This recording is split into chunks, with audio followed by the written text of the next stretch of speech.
이 책은 수많은 해석, 분석, 연구들이 많이 진행되고 있는 세계 문학의 명저입니다.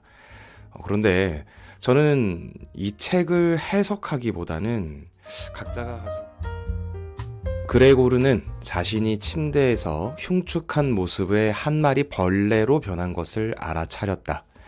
오늘 읽어볼 프란츠 카프카의 명작 소설 변신. 주인공인 그레고르 잠자가 아침에 눈을 떠서 자신이 벌레가 되어 있음을 알아차리면서 시작합니다.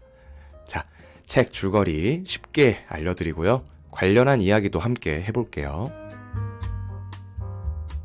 주인공인 그레고르는 이제 아버지와 어머니, 여동생 이렇게 3명의 식구들을 건사하며 살아가고 있었습니다.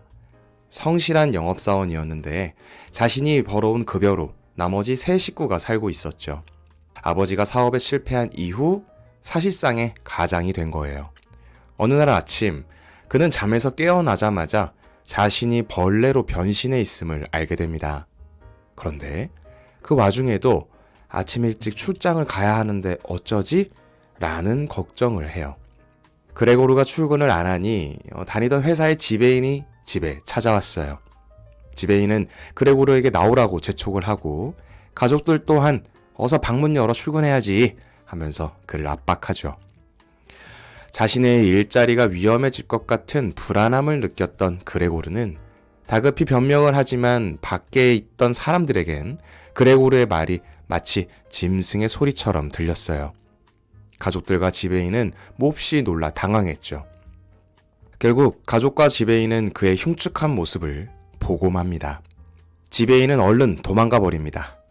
어머니는 기절초풍해버리고 아버지는 그레고르를 위협해서 방 안으로 집어넣고는 문을 닫아버립니다. 이 사단 속에서 그레고르는 몸에 심한 상처까지 입게 되죠. 순식간에 원래의 삶을 살 수 없게 된 그레고르는 가족들을 위해서라도 최대한 몸을 숨긴 채 살아야겠다라고 생각했습니다. 그나마 여동생이 그를 위해서 방으로 음식을 가져다 줘요.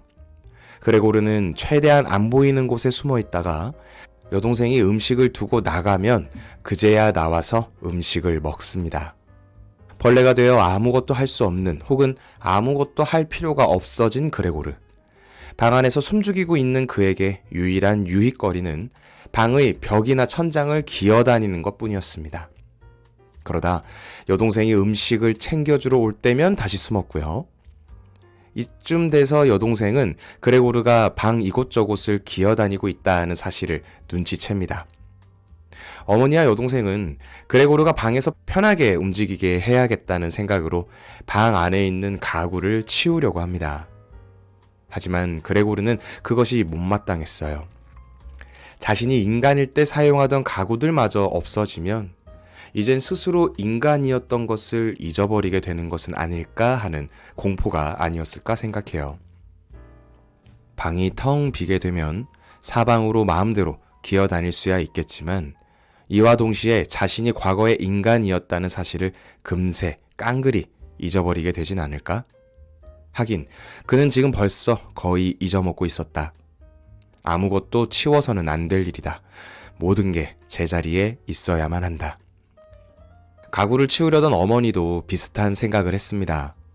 가구를 치워버리면 그레고르가 느끼기에 가족들이 자신을 인간으로 다시 돌아올 것이라는 희망을 버린 것처럼 느끼진 않을까? 이런 고민이었죠.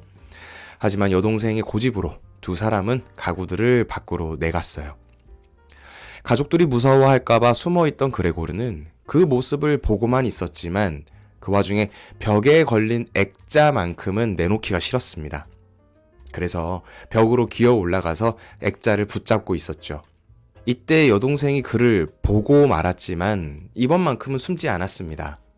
어머니는 또다시 놀라고요. 그리고 때마침 귀가하신 아버지를 마주치고 말죠. 아버지는 그를 다시 방으로 쫓아버립니다. 이때 아버지의 모습을 본 그레고르는 또 한편으로 놀라고 맙니다. 그레고르가 사람일 때에는 상상도 하지 못했던 모습이었거든요. 그레고르 혼자 일해서 돈을 벌어올 때 아버지는 늘 지친 모습으로 침대에 파묻혀 있었어요. 늙고 살찐 노인의 모습으로요. 하지만 지금 그레고르 앞에 있는 아버지는 그런 모습이 아니었습니다. 허리를 꼿꼿하게 세우고 제복을 입고 있었죠. 생기가 넘치는 눈동자, 반듯하게 빗어정리한 머리카락. 그렇습니다. 그레고르가 벌레가 되고 일을 하지 못하니 가족들은 경제활동을 시작한 거예요. 아버지는 나가서 직장을 구했고 동생 역시 일을 구했고 어머니는 집에 하숙생을 받아서 생활비에 보탰죠.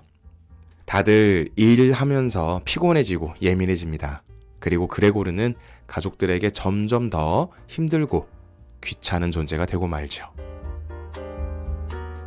가정의 추가 수입을 위해 얻은 하숙생은 3명의 남자였습니다. 어느 날 하숙생들의 청으로 그레고르의 여동생이 바이올린을 연주합니다. 막상 연주가 시작하자 하숙생들은 연주의 실증을 느끼면서 그냥 예의상 앉아서 듣기만 했어요.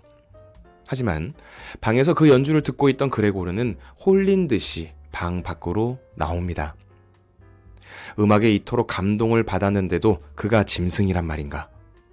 그에게는 마치 자신이 열망하던 미지의 양식을 얻는 길이 열리는 것처럼 생각되었다. 그는 여동생이 방으로 들어와 연주해주기를 바랐다. 여기에 있는 사람들 중 자기만큼 그 연주의 진가를 알아주는 사람이 없었기 때문이다.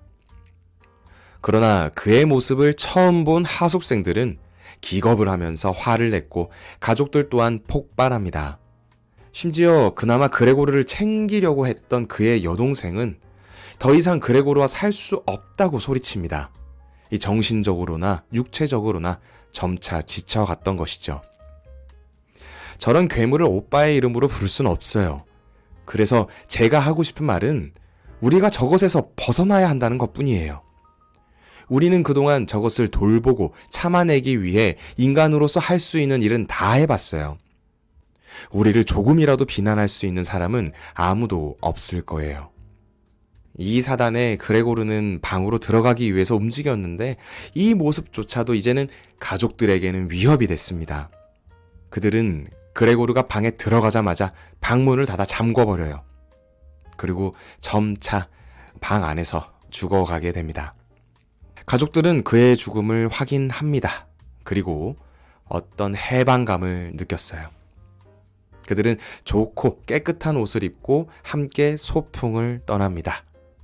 여동생의 얼굴에 이렇게 생기가 돌고 이제 결혼할 때가 됐구나라는 이런 정말 행복한 모습을 보이면서 이야기는 끝이 납니다. 카프카의 변신, 이 서사 자체는 매우 간단합니다. 다만 이 안에서 여러분이 어떤 생각과 기준과 철학을 가지고 있느냐에 따라서 달리 읽히는 소설이고요. 그러다 보니 읽기는 쉬우나 해석이 어렵다는 서평도 있고 또 이 책을 주제로 연구를 많이 해오신 교수님도 계세요.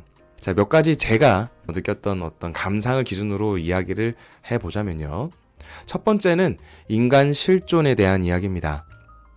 나는 누구인가로 설명할 수 있는 이 아이디어 말이죠. 그레고르는 느닷없이 벌레로 변해버렸지만 어쨌든 그 본질은 그레고르 자신이죠. 다만 하루아침에 벌레가 되면서 직장인으로서도 가족 구성원으로서도 모든 것을 할 수 없게 됐어요. 이때 제가 느꼈던 질문이 바로 이렇게 변해버린 그를 더 이상 그레고르가 아닌 다른 존재로 봐야 하는가입니다. 비록 벌레가 되었지만 그는 여전히 가족을 사랑했습니다. 벌레가 되었음을 알아차리자마자 첫 번째 한 걱정이 가족을 위해서 일을 해야 하는데 라는 것인데 이것은 그레고르가 아직 그레고르라는 뜻이기도 하잖아요. 벌레가 되었어도 그림은 지키고 싶었던 마음 역시 아무리 벌레의 모습이 됐지만 인간성은 남아있음이 드러나는 순간이었을 테고요.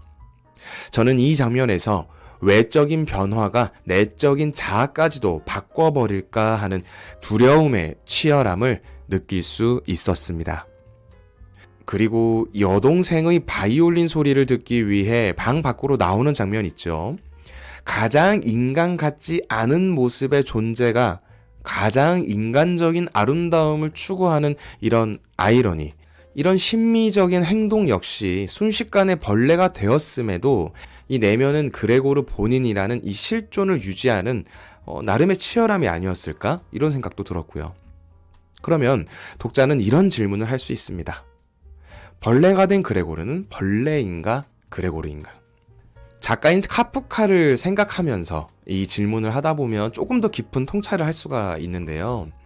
자, 카프카는 유대인이면서도 그가 살았던 프라하의 문화 속에 잘 녹아들었고, 또 체코어를 주로 쓰던 사회에서 독일어로 작품 활동을 하고 글을 쓰는 사람이었지만 한편으로는 법률가로 살았어요. 즉 카프카 역시 나는 누구인가? 라는 질문과 닿아 있거든요. 스스로에 대한 질문들이 이런 작품, 변신에 녹아있지는 않을까 하는 생각도 저는 들었습니다. 또 다른 감상으로는 자본주의의 냉정함에 대한 관점이에요. 가정의 경제를 온전히 책임졌던 그레고르, 그가 벌레가 되자마자 했던 고민 역시 돈을 벌지 못하게 되면 어쩌나 하는 것이었어요. 벌레가 된 게 중요한 게 아니라 급여가 더 중요한 것이죠. 가정의 수입을 담당하던 사람이 순식간에 사라지자 이젠 가족들이 일을 시작하죠. 특히 아버지는 경제활동을 하지 않던 때보다도 더 멋진, 건강해진 사람 같은 모습이 됩니다. 그리고 더 이상 경제활동을 하지 않는 생산성이 제로가 된 그레고르는 가족들에게는 무거운 짐이자 애물단지가 되어버리죠. 여동생이 바이올린 연주를 할 때 그레고르가 방에서 나오자 하숙생들이 기겁을 해요. 이 하숙생을 받은 건 역시 가족의 경제, 생산성을 위한 것이었는데 말이죠. 이 애물단지에서 이제는 가족의 경제를 방해하는 존재까지 되어버린 이런 상황. 결국은 그레고르가 죽자 어떻게 됐나요? 가족들은 해방감을 느끼면서 소풍을 떠납니다. 저는 지금의 사회에서도 비슷한 느낌을 받습니다. 개인의 가치가 더 이상 사회적, 경제적 측면에서 의미가 없거나 짐이 되면 사회는 자연스럽게 그들을 도태시키려고 하고 조금 부담스러워하죠. 이런 측면에서도 이 책을 감상할 수 있어요. 처음에 말씀드린 것처럼 카프카 그리고 이 책 변신은 정말 많은 해석과 분석과 연구의 대상이 됩니다. 저의 감상 역시 철학적 깊이와 사회적 맥락을 심화해서 생각해보면 더 많은 이야기들을 나눌 수가 있죠. 물론 그런 깊은 과정 매우 훌륭하고 좋습니다. 그런데 여러분, 만약 제가 이 책을 읽어보지 않은 사람에게 이 책을 추천하고 이야기를 나누고 싶다. 그렇다면 기존에 나와 있는 해석이나 분석 같은 건 잠시 걷어내고 진짜로 소설로서의 이야기를 시작할 것 같아요. 이 소설이 주는 유희의 측면에서 카프카는 각각의 사람들이 가진 각각의 기준과 눈과 그릇으로 읽고 또 읽을 수 있는 굉장히 재미가 있는 책이거든요. 그러니 고전이라고 생각하면서 재미없다고 생각하지 마시고 어려울 거라는 걱정도 하지 마시고 진짜로 그냥 소설책 읽듯이 읽어보세요. 정말 소설을 즐긴다는 게 어떤 느낌인지 딱 올 수 있는 아주 좋은 책입니다. 정말로 강추드립니다. 여러분의 감상이 저는 좀 궁금합니다. 혹시 의견이 있으시면 댓글, 이메일로 보내주셔도 굉장히 저는 좋을 것 같아요. 지금까지 언더라인이었습니다. 들어주셔서 고맙습니다.